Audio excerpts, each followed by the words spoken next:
So in a very odd video, because you may see something strange in this video, in this take. And that's because I'm upside down. I'm laying on the floor actually. Because I just finished installing some cable wire management, and I'm very happy with it because now I can reach all these crates here with a lot of ease, and it looks like this.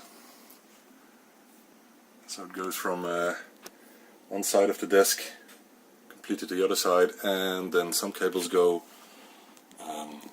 over the floor to the other side there. So that cleans up the cables, because sometimes I couldn't reach for these crates here because some cables were in the way and other things, and now it's all tidied up, and I'm very happy with this. These are from IKEA. I think you can still buy them from there, but I bought this batch of eight pieces, I think, second hand from someone, and paid about half of the new price, so that's great.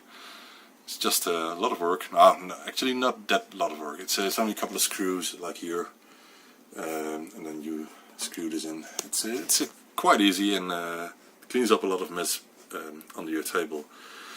So let's not continue doing this very strange shot and this video. Thank you for watching. Bye.